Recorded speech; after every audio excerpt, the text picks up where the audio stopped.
ममता बनर्जी ने कह दिया है कि जब जब चुनाव नजदीक आते हैं भारतीय जनता पार्टी की इसी तरह की हरकतें रहती है, केंद्रीय एजेंसियों का वो दुरुपयोग करती है और इस तरह के फैसले निकलकर सामने आते हैं। उन्होंने कह दिया है कुछ भी हो जाए वो हाईकोर्ट का फैसला नहीं मानेंगी, बीजेपी कितनी भी करती रहे इस पर पॉलिटिक्स।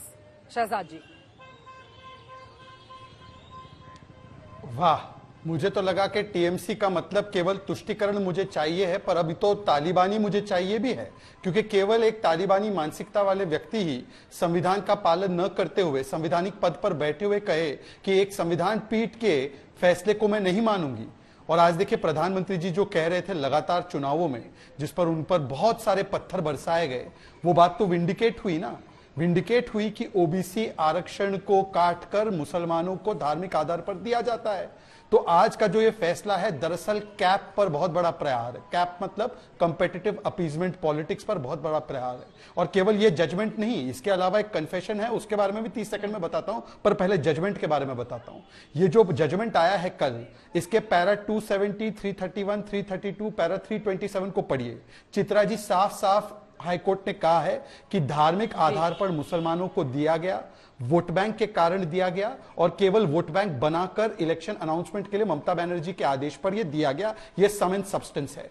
एनसीबीसी ने भी बताया था कि 118 जो मुस्लिम हैं उनके वर्गों को जोड़ा गया 179 वर्गों में, और केवल मुस्लिम बंगाल के नहीं, रोहिंग्या और बांग्लादेशियों को भी दे दिया गया। मेरे पास एक पुलिस रिक्रूटमेंट का ऑर्डर है, ये बंगाल का 2021 का, ये केवल लिस्ट में नहीं डाला गया। जो 50 मेरिटोरियस लोगों को चुना गया था ओबीसी कोटे में से, ओबीसी ए कोटे में से 37 इसमें मुसलमान हैं। आप बताइए ओबीसी में 37 मुस्लिम और 13 ही हिंदू हो सकते हैं क्या? तो ये दरअसल ये पूरी बीमारी जो है ये पूरे गठबंधन में है कि तुष्टीकरण के लिए ओबीसी के अधिकारों पर, एससी एसटी के अधिकारों पर सेंधमारी करो और मुस्लिमों को धार्मिक आधार पर दो, जो आंबेडकर जी इसके खिलाफ थे। उन्होंने जेएनयू में, जामिया में किया, एएमयू में किया, कर्नाटका में किया, तेलंगाना में किया, आंध्र में किया। उनका ये भी कहना है शहजाद जी कि शिक्षक भर्ती घोटाले को लेकर बीजेपी ने कितना माहौल बनाया था, लेकिन उसके बाद वो ऊपरी अदालत में गई, फिर क्या हुआ, स्टे लग गया पूरे मामले पर। तो उन्होंने कहा है कि हम इस पूरे मामले में वही करेंगे जो हमें ठीक लगता है। शिक्षक भर्ती घोटाले का वो एग्जाम्पल दे रही हैं। नहीं तो क्या सुप्रीम कोर्ट ने क्या यह कहा कि शिक्षक भर्ती में कोई घोटाला नहीं हुआ? क्या वो पैसों का पहाड़ पार्था चैटर्जी और उसकी महिला मित्र के घर से जो देखा गया, क्या सुप्रीम कोर्ट ने उस पर क्लीन चिट दी? क्या सुप्रीम कोर्ट ने यह कह दिया कि किस प्रकार से गरीबों की नौकरियां लूटकर उसकी नीलामी करके टीएमसी के नेताओं ने अपनी जेबें जो भरी है वो नहीं किया है? मुझे लगता है कि सुप्रीम कोर्ट ने केवल स्टे लगाया है, दोष मुक्त या किसी चीज को पलटा नहीं है। और दूसरी बात मैं ये भी कह दूं, हाईकोर्ट का निर्णय है, आप चैलेंज जरूर कीजिए, पर एक मुख्यमंत्री का कहना कि मैं इस फैसले को जो है लागू नहीं होने दूंगी, इसका मतलब क्या है? मतलब कि मुसलमान प्रेम में और वोट बैंक के प्रेम में आप जाकर ओबीसी के अधिकारों पर सेंधमारी करने का खुली छूट देंगी। और मैं एक और बात कहना चाहता हूं, एक कन्फेशन भी आया है, जजमेंट ही नहीं।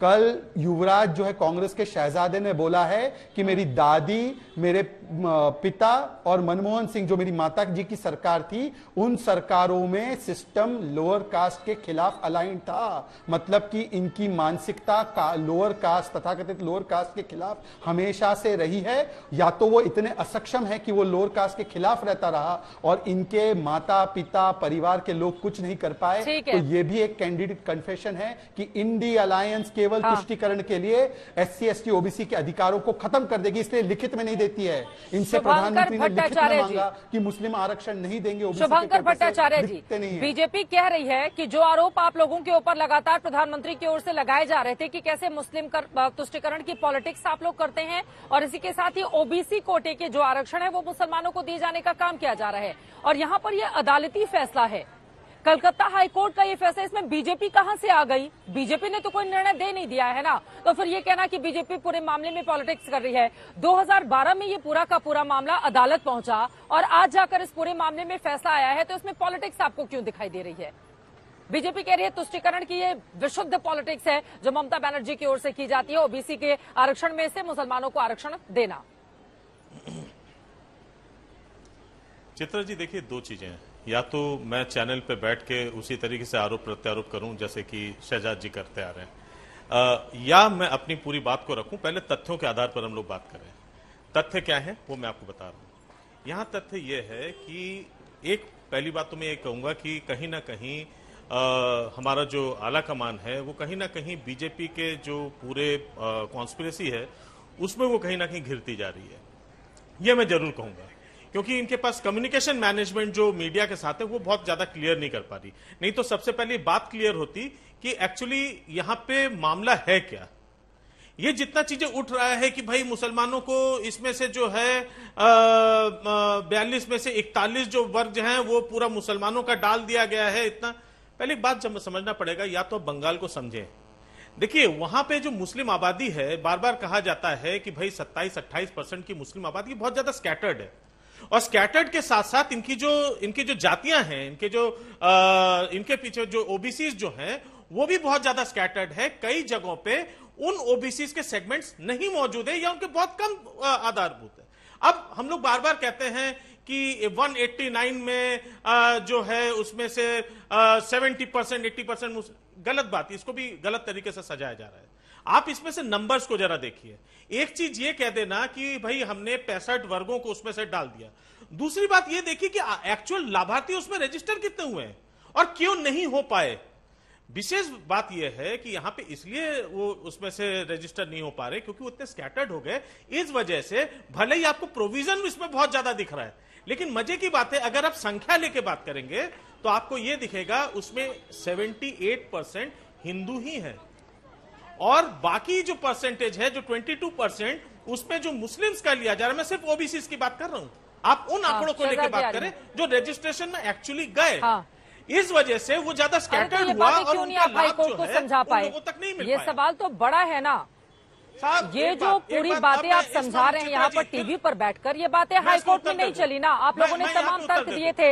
यहाँ पर जो मैं पूरी डिटेल देख रही हूँ, देखिए राष्ट्रीय पिछड़ा वर्ग आयोग भी कह रहा है कि ममता बनर्जी ने 65 मुस्लिम समुदाय और हिंदू समुदाय की सिर्फ 6 जातियों को ही ओबीसी लिस्ट में जोड़ा था। तो इसी वजह से सवाल आपसे पूछे जाएंगे कि इनका हक निकालकर उनको हक क्यों दिया जा रहा है, इसके पीछे कौन सी पॉलिटिक्स है।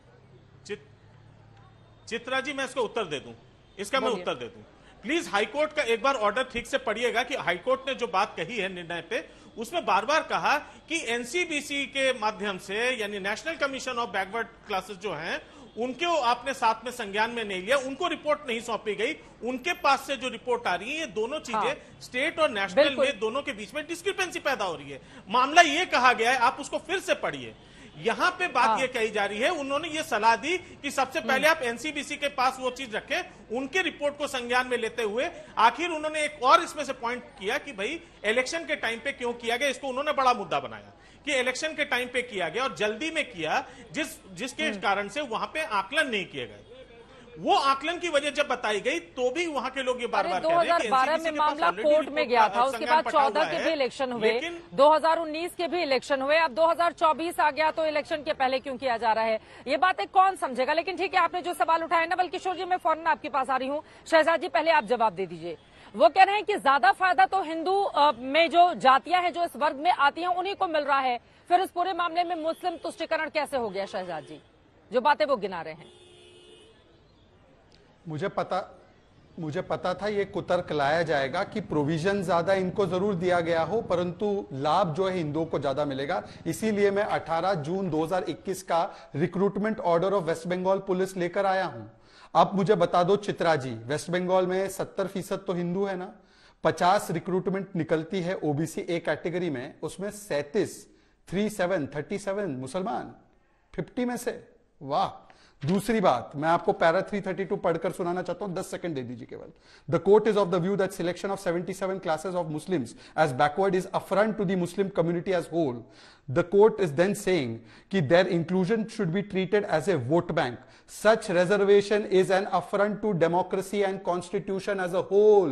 ये तो संविधान बचाने की बात कर रहे थे ना। अब चित्रा जी हाथ जोड़कर मैं पूछना चाहता हूं कि संविधान में क्या धार्मिक आधार पर आरक्षण, वो भी SC ST OBC कोटे से काट कर देने की कहां पर परमिशन है। इसीलिए मेरी एक ही चुनौती है कि ये RJD, TMC, कांग्रेस ये लिखित में दे दे कि ये मुसलमान आरक्षण और वो भी OBC कोटे से काट कर नहीं देंगे। पर प्रधानमंत्री थक गए बोल बोलकर, राहुल गांधी और इनकी जमात ने इस पर कभी भी स्वीकार्यता नहीं दी है। अन्यथा आज लिखवा दीजिए उनसे।